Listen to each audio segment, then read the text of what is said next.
Hey everyone, welcome back to another Fortnite Save the World video. So, in the last video, we talked about a full Constructor's loadout, for 160 missions, ventures, and hard missions in general. When you need a loadout to reinforce your build, boost your traps, even buffing your teammates. But what if you want that, while being able to deal massive damage to the husk with your weapons? Meaning, using a Constructor loadout and a DPS loadout at the same time. And not just for easy or low power level missions. I use loadouts like that for 160 missions without any issues. When you have more than one Constructors in the team, or even you are the only Constructor, but have good teammates, it will work very well. If you don't know this type of loadouts, it's simple. We use only one Constructor as commander, and for the support team, we use weapons buffing a specific weapon we use a lot. Some people may be confused, like why in the previous video I used a full Constructor's loadout. Even the support team was filled with Constructors. Now I'm using only one as commander. Maybe one or two in the support, and that's it. Two main reasons here. First, as I just mentioned, if you have a good team, with one or two DPS, they will handle most of the husk easily, and you don't need to place a lot of traps. Plus not many husk will manage to reach the object you are defending. So, in that case, you can use less Constructors and more heroes that buff a specific weapon you will use. Bows for example. Second, some missions are hard but still, no need for massive builds for them with lots of traps. Repair the shelter for example. You can clear a 160 mission, for players difficulty only with weapons without any traps if you have good team with strong weapons and loadouts. Of course there are a lot of other reasons. Like some people love using some heroes in the support to buff their weapons. Maybe 50-50. Some for buffing the weapons, and some for the build. Back in the days I used only to play with full loadouts. A full Constructor's loadout, or a DPS loadout. I didn't think it will perform well like that. You may ask, if you will use a full support team to buff your weapons, why not use a full DPS loadout? Well, you still need to reinforce the build. Without a Constructor base, a smasher or some propanes can ruin your build easily. Even with lots of traps, still. A smasher can charge on the build and ruin it before the traps can take it out. So, to conclude everything before explaining the loadout. You can use a full Constructor's loadout if you want the best option possible to reinforce the build. I do that a lot in 160 missions, and always in ventures. Since we don't have the best weapons in ventures, I always go to the best option possible. You still use a Constructor loadout with some support heroes for a specific weapon type if you love to fight with weapons, have a good team, the missions are not that hard, and etc. Now for the loadout. I will give you some examples for what I use the most. Then how to edit it to suit your style. For the commander. I always go with base Kyle, for the 84% structure's health bonus. You can use any of the other heroes I mentioned in the full Constructor's loadout video, the link will be in the description. For the team perk. First, if you will go for a full DPS support team. I recommend 3 options here, 2 you are mostly using with all your DPS loadouts, which are Blast from the Past, and Totally Rockin' Out. Both are good, I won't go in depth between the difference in damage between them. I'm sure there's a difference, but till we get a better mechanic in the game that we can actually test weapons and loadouts with to compare the damage, I use this simple method. If I need a ton of raw damage to all my shots, and I'm sure I can sustain my HP. With missions that don't have huge amount of husk like repair the shelter for example. Or when I'm using launchers, so I need sustained damage for all my shots. I go with Blast from the Past. For missions that I get damaged a lot, like when I go near the spawns a lot. When I need more crits and can eliminate a lot of husk easily to activate the team perk. With some weapons when I can hit the husk multiple times fast like assault rifles. I go with Totally Rockin' Out. Insane crits everywhere. And to be honest, Totally Rockin' Out is my favorite. I love crits. Yes, it's not guaranteed all the time. But when you crit, it's a different story. I always play high power level missions with ton of husk around, which allows me to activate the team perk easily. Plus I don't use launchers much, only for smashers and mini-bosses most of the time. Not fully sure if my method is the best, or even if it is fully right. Not just in Save the World, I love crit builds in any game in general. At the end, it's up to you. Pick what suits you. The third team perk is Preemptive Strike.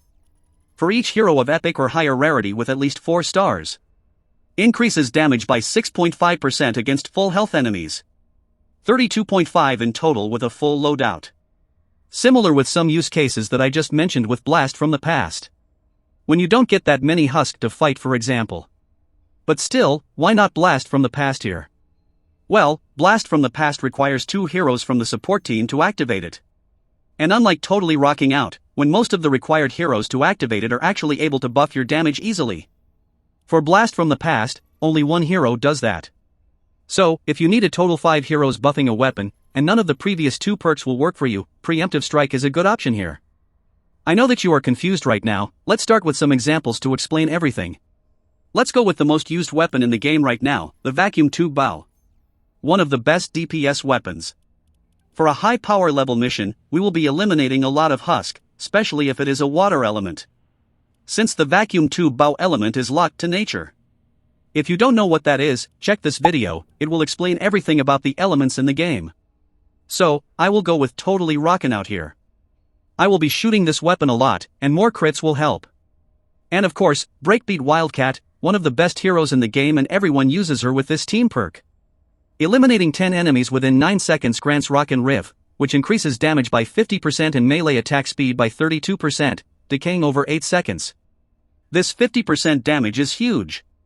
And while Rockin' Riv is active, it also increases your crit rating by 160, decaying over 8 seconds, and heals for 73.75 base health.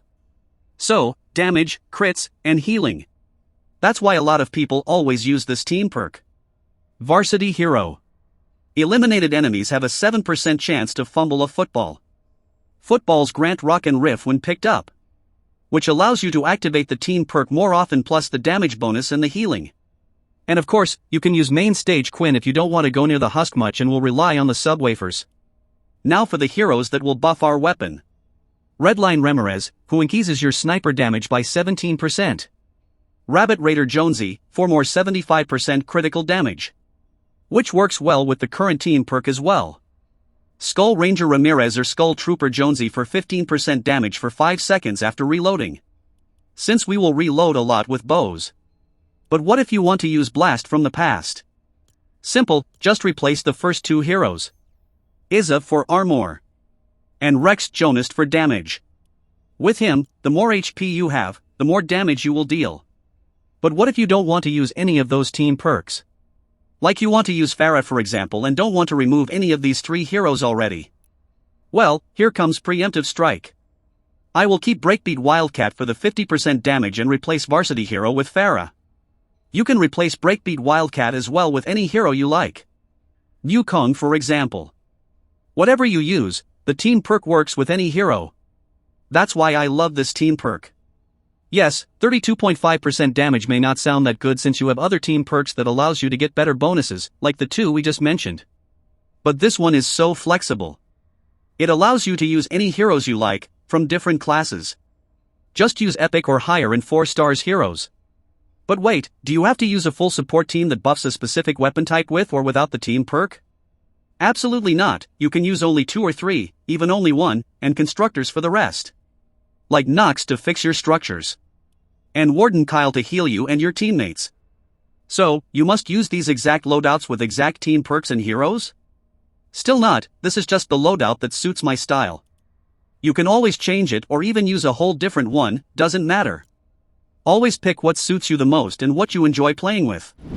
Same applies with shotguns, assault rifles, even melees. The idea is the same. Pick the constructor that you want to reinforce your build with, a suitable team perk for the mission you play in your style, and heroes that buffs your weapon, and that's it. Most of the weapons in the game have heroes that buffs them. Just like the ones we used for the vacuum tube or snipers in general. Like ones that buffs the base damage and the critical damage. Others don't have much, like launchers. But you get the idea now. I wanted to explain more examples in this video, like a loadout for shotguns and another for assault rifles, but this video is already long enough. It took a lot of time to explain the first part already, but I had to explain it like that. So, I will make more videos for the other weapons, but not that long, don't worry, we already explain everything in this video. It will be quick intro then the loadout. Let me know in the comments what weapons type you want to see next, and if you want more loadout videos. And that's it for this one. Don't forget to use code Larsis in the item shop and Epic Games Store if you want to support me, helps me a lot. As always, big thanks for all the channel members, super chat on the stream, everyone uses my creator code, and all the support, really appreciate it. Like, subscribe if you are enjoying the content, so YouTube algorithm will suggest the video for more people. Hope you enjoyed the video, and as always, see you in the next one.